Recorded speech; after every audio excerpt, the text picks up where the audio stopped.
Hi, my name is Jarosław Kosaty. I'm a strategist at PKO Bank Polski. Last week's euro PLN remained in broad stabilization around the level of 4.40. The initial enthusiasm, driven by an easy rebound of indicators after the ending of lockdown, seems to be gradually fading, and solid local macro data are no longer enough to support further PLN appreciation. On the other hand, weaker news for the zloty, like the governmental announcement of relatively high budgetary deficits, planned not only for this year but also for 2021, even despite expectations of a significant GDP growth rebound to above 4% in coming year, are not convincing enough for the market to substantially weaken Polish currency. As a result, although the shape of the further path of economic recovery remains a key driver for the euro-PLN exchange rate, the future seems to be too uncertain to break euro-PLN out from recent consolidation. In our opinion, although coming days will not dispel all the doubts in this matter, we see some possibilities for mild depreciation of Polish currency. We predict euro-PLN to rise to 4.44 until the middle of the coming week.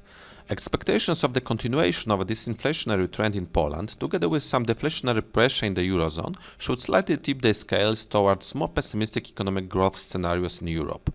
Amid the Fed's new monetary policy strategy, putting employment numbers in the center, a strong US non-farm payrolls report should take off some of the dollar weakness by stimulating at least limited return of capital to the United States, also from emerging markets like Poland. Let's take a closer look at these factors. As you can see from this chart, inflation changes in Poland presented on the inverted scale are strongly correlated with euro-PLN exchange rate fluctuations. Before the COVID-19 outbreak, the Polish MPC was resisting pressure to raise rates due to rising inflation, consequently euro-PLN remained relatively stable. Expected fall of local inflation towards and below the NBP's inflation target of 2.5%, however, was behind all this year's rate cuts in Poland. These moves probably helped PLN to remain on a weaker level. The latest local CPI reading for August, which showed a further decrease from 3% to 2.9% on year-on-year basis, fits into the MPC scenario of a gradual decrease of inflation in Poland, which is not supportive for the zloty.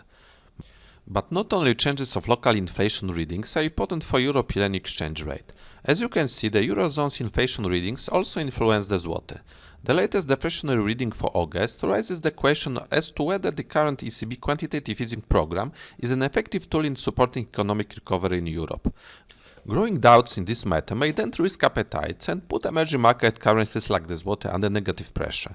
We expect this pressure to intensify in coming days, especially as the latest retail sales readings, both from Germany and from the Eurozone, surprisingly persisted in negative territory in August, which suggests that the recovery in the Eurozone after ending of a lockdown may be stalling. In our opinion, the further dollar rebound against the euro, fueled by solid non-farm payrolls reading, should also act against the zloty. Under the new Fed monetary policy strategy, the US labor market has become the main indicator of the condition of the US economy, which determines central bank policy. A month ago, strong NFP helped to strengthen the dollar and weaken the zloty. This time, market expects an increase of 1.4 million in NFP in August.